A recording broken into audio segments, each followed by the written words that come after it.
Yo, minasan, Loren, Sanjo. Oke, jumpa lagi di bahas-bahas Digimon Ghost Game episode ke-12. Ini berjudul Surat Malapetaka ya, teman-teman. Aduh, ini salah satu episode yang bikin saya ketawa semajang nonton, teman-teman. Soalnya ini, kocak banget, teman-teman. Ntar kalian kalau nonton episode ini pasti bakalan ngerasain hal yang sama, terutama bagi kalian yang udah nonton juga, teman-teman. Pasti kalian ngakak juga nih, teman-teman ya. Terus ya seperti itu teman-teman. Menurut saya episode kali ini tuh nggak ada serem-seremnya sama sekali, malah kocak gitu. Oh my god. Anyway, selamat tahun baru untuk kita semua teman-teman. Selamat tahun baru 2022. Semoga aja kita bisa semakin lebih baik lagi dan mendapatkan yang terbaik di tahun ini. Oke, langsung aja kita bahas episode kali ini di Stargate Open. Episode ini dibuka dengan kemunculan sebuah surat malapetaka di suatu smartphone-nya seseorang ya, teman-teman. Di sini kan kita lihat ini kayak surat yang ini, surat hoax yang dulu sering muncul di sosmed ya, terutama di Facebook. Pas zaman awal-awal tuh ada juga kayak gini, teman-teman. Kita kalau ngehapus surat itu bakal memicu suatu terjadi, teman-teman. Pertama, gadgetnya bakalan blue screen. Habis itu kemudian muncul nih di layar smartphone-nya yang blue screen ini jadi eceng gondok gitu. Muncul eceng gondok gitu. Terus mereka jadi banyak, ya kan? Jadi banyak terus tiba-tiba keluar dari smartphone dan ngegigit si korban, teman-teman. Aduh. Ini awalnya satu tapi memperbanyak diri, habis itu gigit coba. Gimana nggak kocak coba. Eceng gondok dari sebiji jadi banyak, langsung lagi Shino gitu. Ini namanya Zasomon atau Witmon ya teman. Wit, rumput ya, seperti itu. Jadi emang mereka tuh seperti rumput tapi bentuknya kok kayak eceng gondok gitu. Apa perlu kita bahas eceng gondok buat konten selanjutnya teman-teman? Membahas eceng gondok yang ada di dunia digital ya. Gitu. Dan pas keluar ke dunia manusia langsung nyerang si korbannya kan teman-teman. Nah habis itu selanjutnya pesan tersebut terkirim ke PC-nya Kyoshiro yang lagi main game. Katanya sih itu dari profesornya. Berarti ini korban pertama bisa kita asumsikan kalau itu adalah profesornya ya teman-teman. Habis itu, waduh, si Kyoshiro digigitin bahkan dari VR. keluar dari keluar dari VR. Dari karena dibuka, waduh, kok ada eceng gondok. Aduh, sumpah ini parah banget. Eceng gondok keluar dari VR loh. Aduh, ini bukannya serem malah ngakak. Terus Jellyman ketakutan karena suatu sebab dan kita dipindahkan ke kamarnya Hiro, di mana pada akhirnya si Jellyman ini kan pakai kemampuan buat nembus temboknya untuk ke kamarnya Hiro, ngumpet. Habis itu si Kyoshiro-nya ditinggalin, disuruh sampai dia minta bukain pintunya. aduh parah. si Hiro kan bingung loh, ini kenapa ini kok kenapa nih kok kalian pada ketakutan ya kan. Terus tiba-tiba si Hiro dapat surat malapetaka. Waduh, loh senpai ngirim ini. Oh enggak, kan dari tadi aku lari gitu. Nah ini udah mulai mencurigakan teman-teman. Ini kayaknya micunya dari korban yang ngapus suratnya, habis itu mereka kena serangan eceng gondok, habis itu suratnya nyebar ke orang lain. Dengan mengatasnamakan identitasnya si korban, si Hiro dapat surat dari Kyoshiro ya. Yang si eceng gondok ini ngatasnamain Kyoshiro, tapi si Gamamon ini merasakan suatu, yaitu keberadaannya si eceng gondok ini di HP-nya Hiro. Nah, karena dia kesel, dia langsung banting si HP-nya si Hiro terus diinjek-injek. Aduh, ya itu mahal. Jadi ini bukan Hiro yang jadi korban, malah HP-nya yang jadi korban. Jadi Hiro satu-satunya yang nggak kenapa-napa nih teman-teman ya kan. Gara-gara HP-nya udah keburu dihancurin sama Gamamon. Nah, selanjutnya pesan tersebut terkirim juga ke Ruri yang lagi hangout sama temennya di sebuah cafe akuarium.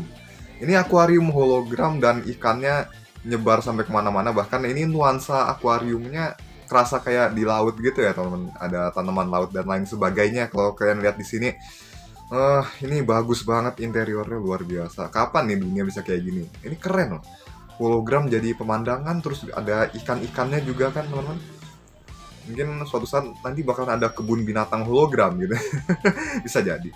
Oh, di cafe akuarium gitu nggak kebayang kalau eceng gondok keluar di situ. Banyak lagi. Nah, ini kan si Ruri dapat pesan dari Kiyoshiro dan dia langsung hapus. Awalnya sih nggak kenapa-napa, tapi tepat setelah si Ruri ngapus suratnya, tiba-tiba kekirim ke temen-temennya sama pelanggan-pelanggan kafe yang lain. Itu mereka mengatasnamakan si Ruri, padahal si Ruri tuh nggak ngirim suratnya gitu, ya kan? Nah, kemudian terjadilah dari HP-nya Ruri keluar eceng gondok itu satu-satu. Aduh, kacau sekali. Kayaknya bener ini bakal nyebar dengan mengatasnamakan orang yang hapus pesannya itu terakhir kali dan langsung bakal nyebar ke yang lain-lain dari satu tempat ke tempat yang lain. Kalau ada di satu tempat itu mereka akan menyebar dengan sangat cepat sampai penuh satu tempat itu, kemudian nyebar lagi ke tempat yang lain.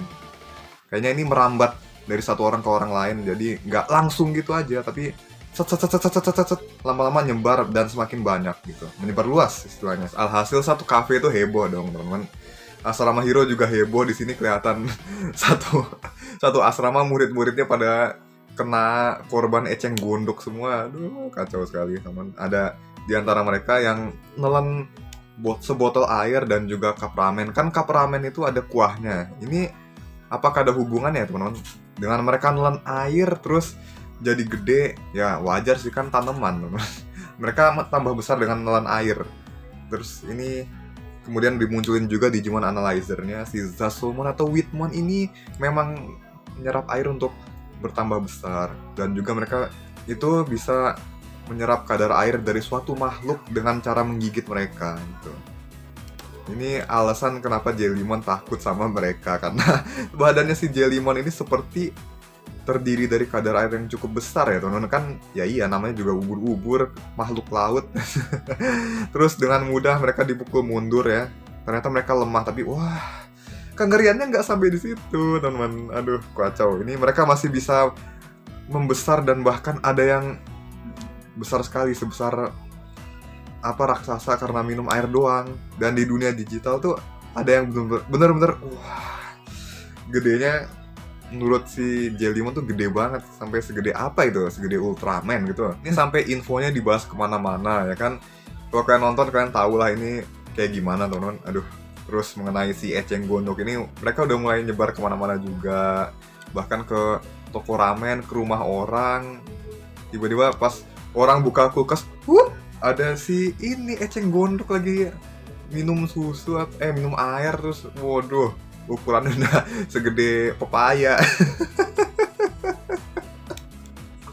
Aduh. Aduh, bayangin, ini beneran episode paling kocak ini. Malah ngalahin episode sebelumnya yang kocak-kocak, ini yang paling kocak sumpah. Bayangin, aduh, eceng gondok bisa bikin keributan kayak gini. Ya kan, semuanya udah diusir keluar sih. Aduh, sepanjang episode saya ngakak terus teman-teman. Dan juga ini para eceng gondok ini juga menyebar luas kan, dari info-info yang beredar juga di internet. Kan mereka bisa berselancar di internet, dan juga kondisi di asrama itu memburuk teman-teman. Walaupun semuanya udah diusir keluar ya. Ini murid-murid udah mulai pada nyalain Kiyoshiro karena mereka, si eceng gondok ini udah mengatasnamakan Kiyoshiro. Jadi dia kena fitnah gara-gara ini. Akhirnya mereka semua kumpul di perpusnya Bokomon. Si Ruri juga bawa teman-temannya, tapi mereka cuma disuruh nunggu di ruangan perpustakaan sih. Sementara itu mereka di ruangannya Bokomon ngumpul ngomongin rencana gitu. Jadi mungkin kayaknya rahasia para tamer tuh sampai saat ini masih aman ya.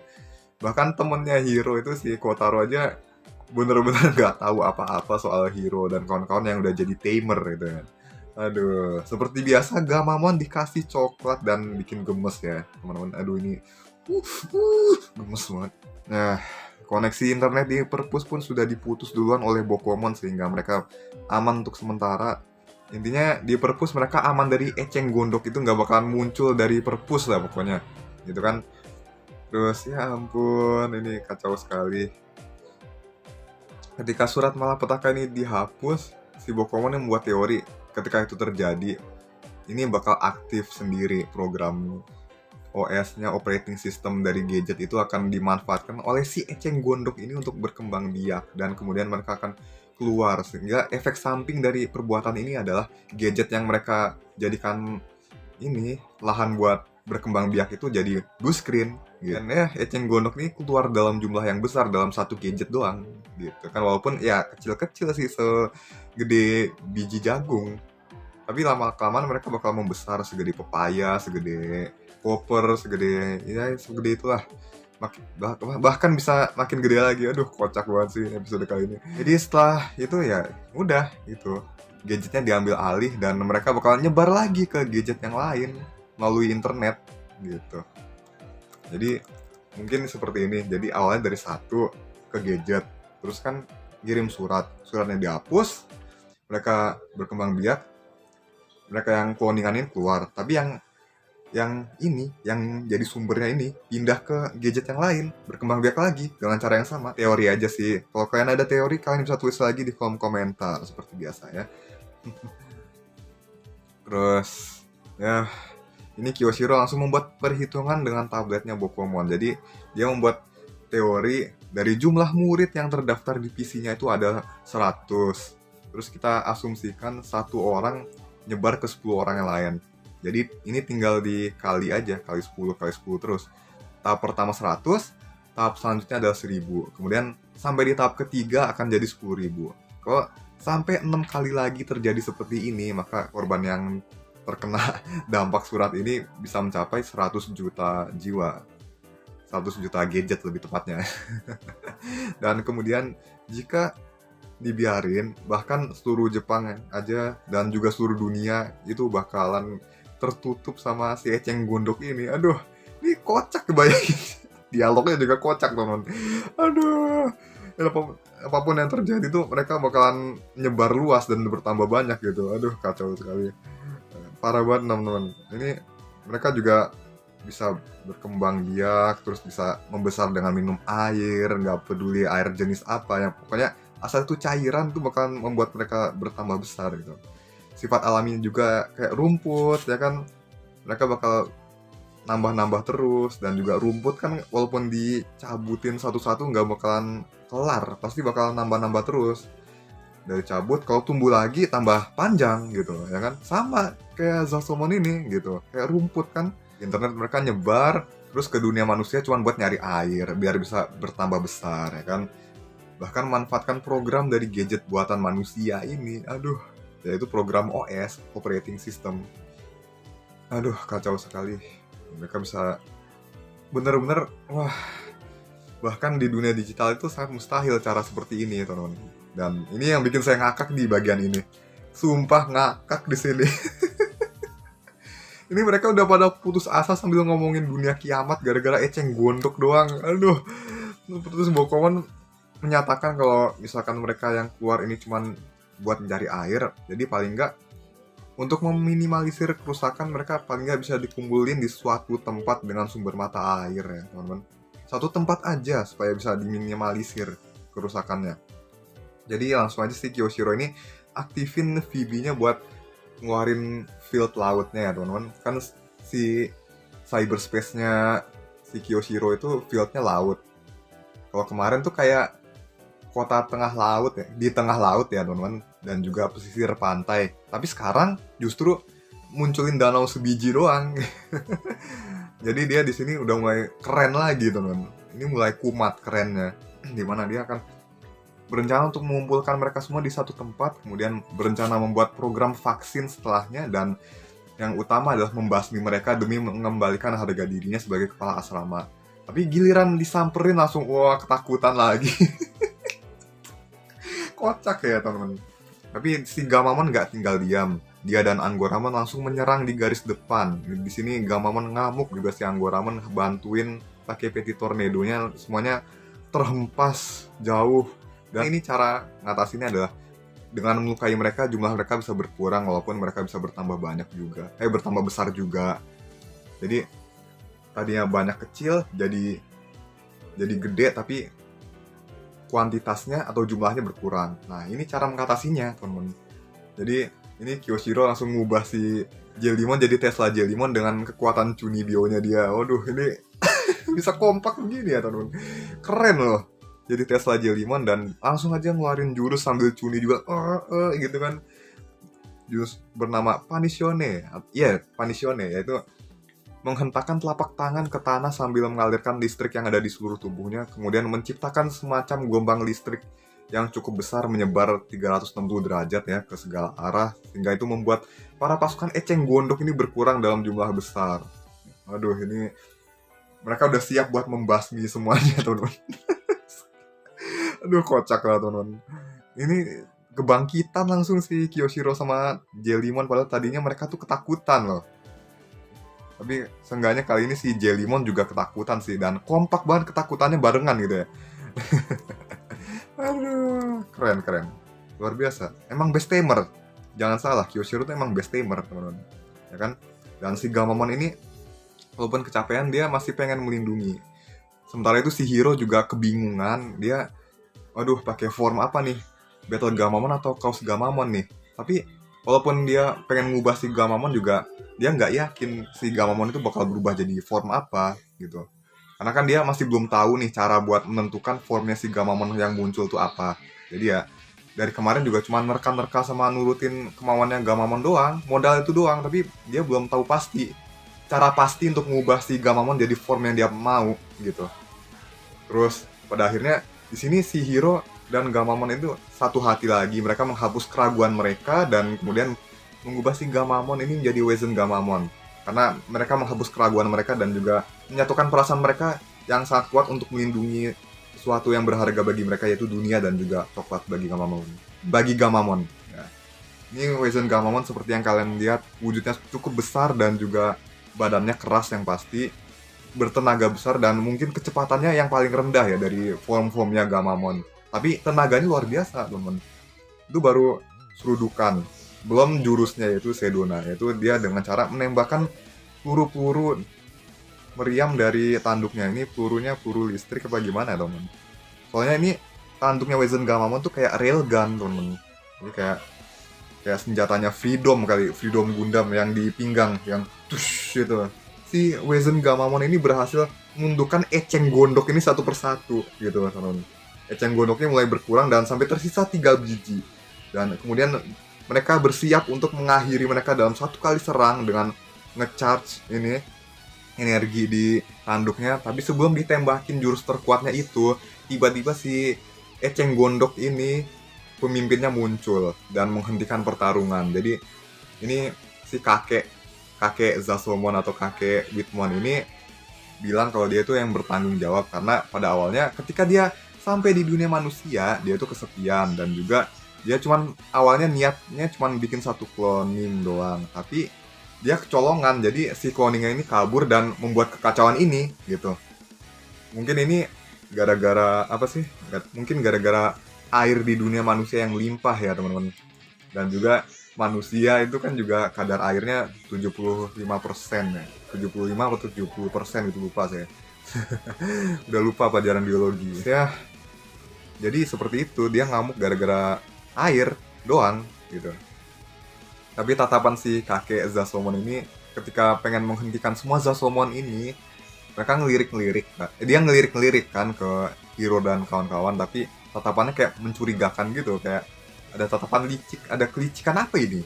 Tapi seenggaknya dia megang kata-katanya, dia menghentikan semua Zasomon itu dari menyebar luas ya, teman-teman.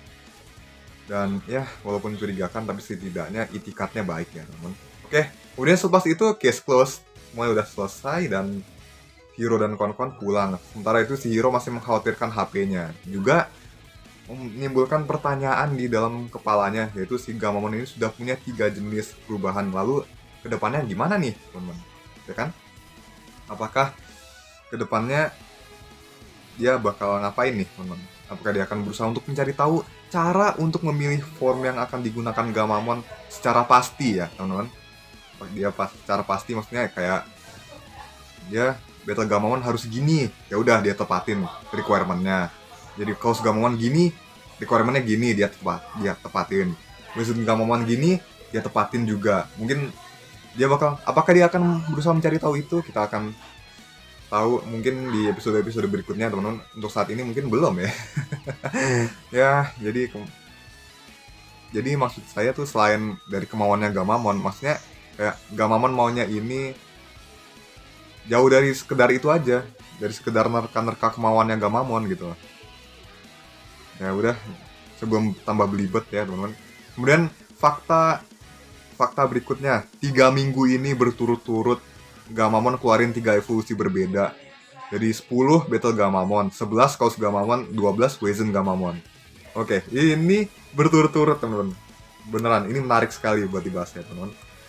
Dan kemudian soal surat malapetaka itu seperti yang udah saya bilang ya. Dulu di Facebook juga ada seperti ini. Zaman-zaman Facebook masih awal-awal ya. Pernah tuh saya dapat kayak ginian, apa surat kayak gini. Akun saya bakalan hilang kalau nggak kirim surat ini ke berapa orang lah, 20-an juga kayaknya. 20 friend list ya, seperti itu. Kalau nggak dikirim akunnya bakal hilang ya. Dulu kan saya masih kecil tuh, jadi ya saya masih polos juga. Aduh, jadi puas kan akhirnya. Tapi kemudian ke depannya saya baru tahu kalau itu ternyata hoax. Jadi ya hati-hati aja kalau ada kayak gini. Ya, tapi sekarang udah nggak ada lagi sih kasus kayak gini, udah nggak ada. Dan bahkan kalaupun kita biarin juga sebenarnya nggak masalah, nggak apa-apa gitu, ya kan? Nggak bakal juga keluar eceng gondok ya, cuma di anime ini doang. Aduh. Oke, segitu aja. Jangan lupa seperti biasa like, share, dan juga subscribe. Komen di bawah kalau kalian ada tanggapan yang lain. Follow Instagram saya juga @rokroren02. Dan juga Twitter ada juga sih, cuman saya jarang aktif di situ. Tapi follow aja nggak apa-apa teman. Mungkin kalau iseng saya juga bakalan upload status di situ ya teman. Oke, kalian bisa cek deskripsi untuk linknya. See you again. Makasih udah nonton, selamat tahun baru, dan semoga kita bisa menjadi lebih baik lagi dan mendapatkan yang terbaik di tahun ini. Oke, see you again, bye. Digital Gate, open!